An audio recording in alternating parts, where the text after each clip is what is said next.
Hi everybody, it's Brad and Jen again. We are back for our penultimate, second to last Three Truths and a Why. So FEC deadline is one day away. So Jennifer, you want to fire away with some more questions? Sure.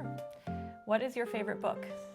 My favorite book, I'd have to say, is a historical fiction one called Someone Knows My Name by Lawrence Hill. It's an amazing book that follows a woman who's abducted into the slave trade during the Revolutionary War in America, and it follows her journey kind of through all of that, which is heartbreaking, exciting, challenging, inspiring. It's a really great read, so highly recommend it. What about a recent podcast? I'd have to say this morning I listened to Conan O'Brien's latest one where he interviews a conservationist from Canada, and there's an owl that appears that doesn't have a name, and Conan dubs it Interrupto. Very classic Conan fashion, so it was good comedic relief right when we needed it. Nice. What is your favorite state park in the 6th District?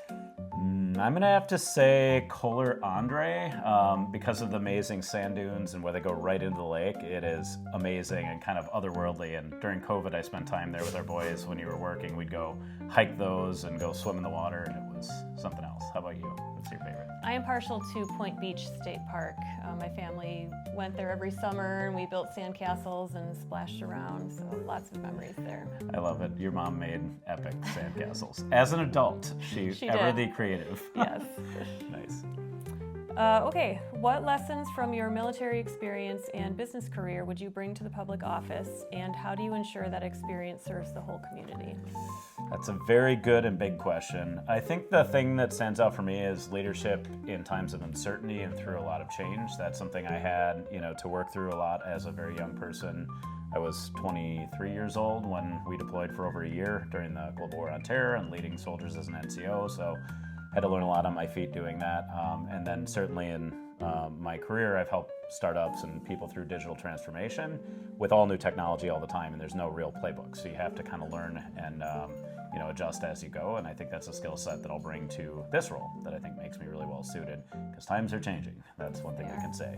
As far as making sure that people are involved and close into it, I think I look at servant leadership as kind of the way that I approach these things, and it was a term I didn't really know about. It just suited the way that I approached leadership originally, and and what that is being empathetic, being attentive, and paying attention to people like Zula here that have things that they want to share.